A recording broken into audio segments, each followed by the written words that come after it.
Burnardine Fraser Flanagan was a remarkable woman whose life journey provides a window into the complexities of African American military service during World War II and the transformation of gender and race dynamics in the U.S. military. Born on December 19, 1921, in Key West, Florida, Bernardine's early years were shaped by her parents, Edward and Kathleen Fraser, who moved to New London, Connecticut, when she was just 4 years old. This relocation marked the beginning of a new chapter in her life, where she would grow up to become an important figure in both the history of the military and the broader African American community. Bernardine's entry into the military was a significant moment in her life. Upon graduating from high school, she enlisted in the Women's Army Auxiliary Corps. The WAAC, later known as the Women's Army Corps, was formed to allow women to take on essential roles in the military, freeing up men to fight overseas. For Bernardine, this meant stepping into a world that was dominated by men, both in terms of race and gender. She attended basic training at Fort Des Moines, Iowa, a place that held its own complexities. This was a time when segregation was still a significant reality for African Americans in the United States, even in the military. Training at Fort Des Moines meant navigating the challenges of being one of the few African American women in the WWII. Despite these hurdles, Bernardine emerged from training ready for her next assignment, which was at Camp Claiborne, Louisiana, where she served as an assistant librarian. While this role may have seemed removed from the front lines, it was essential to the functioning of the military. However, Bernardine's journey was just beginning.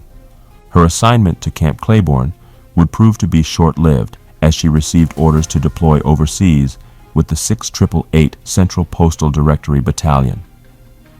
The 6888 was a pioneering unit composed entirely of African American women.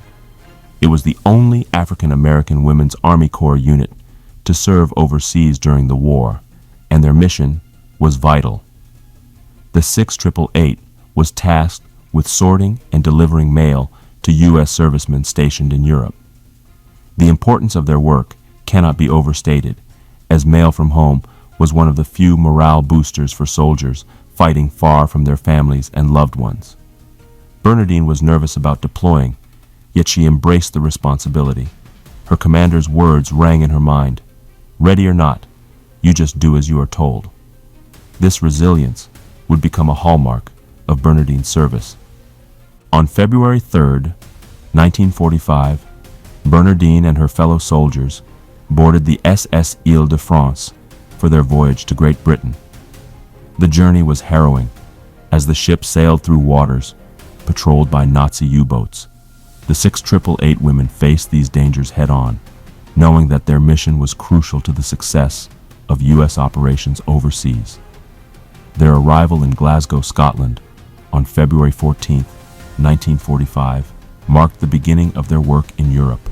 They were stationed in Birmingham, England, where they encountered a staggering challenge: warehouses full of undelivered mail. This backlog of mail represented the emotional and psychological burden carried by soldiers whose connections to their families were at risk of being lost entirely.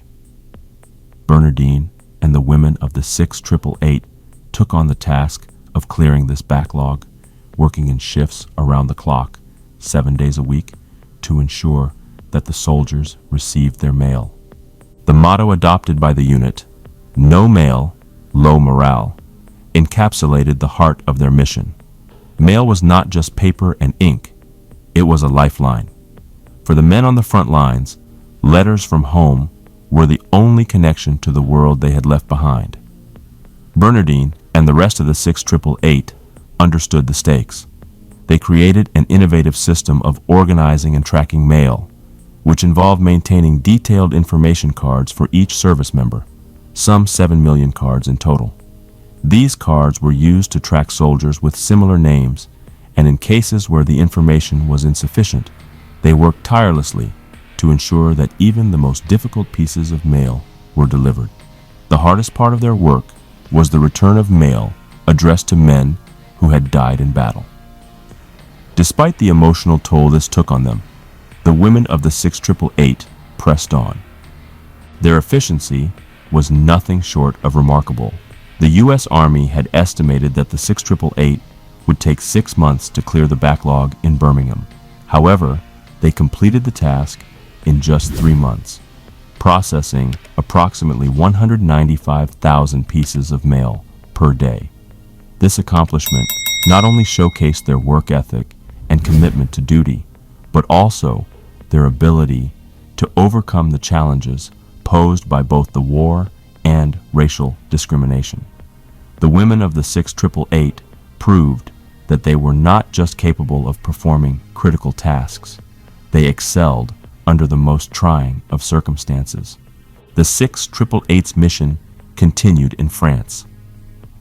On June 9, 1945, Bernardine and her unit were transferred to Rouen, France, where they were once again tasked with clearing a mail backlog. This time they worked alongside French civilians and German prisoners of war. In October 1945, they completed the task, and the unit was then transferred to Paris, where their work continued to shape their legacy. After completing their mission in Europe, Bernardine and the 6888 returned to the United States, where she was honorably discharged on December 6, 1945. The disbandment of the unit took place in February 1946 at Fort Dix, New Jersey. For Bernardine, the end of her military service marked the beginning of a new chapter in her life. The country was beginning to change, and Bernardine was part of that transformation. She reflected on this change, noting that doors that had previously been closed to her were now opening.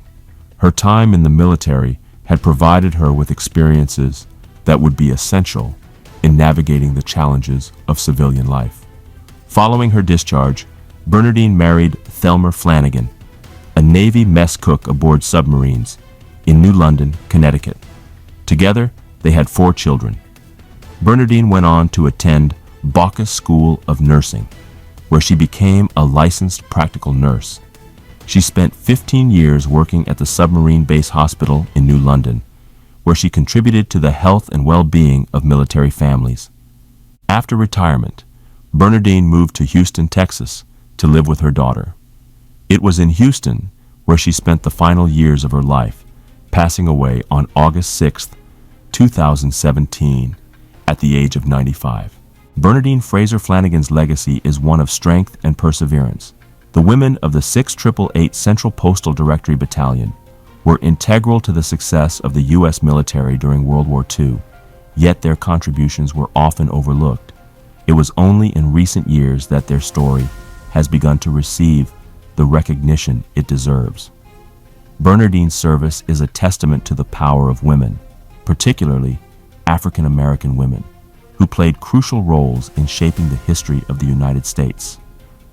Her life, marked by service and dedication, offers a powerful reminder of the sacrifices made by those who served in a time of war, as well as the ongoing fight for recognition and equality.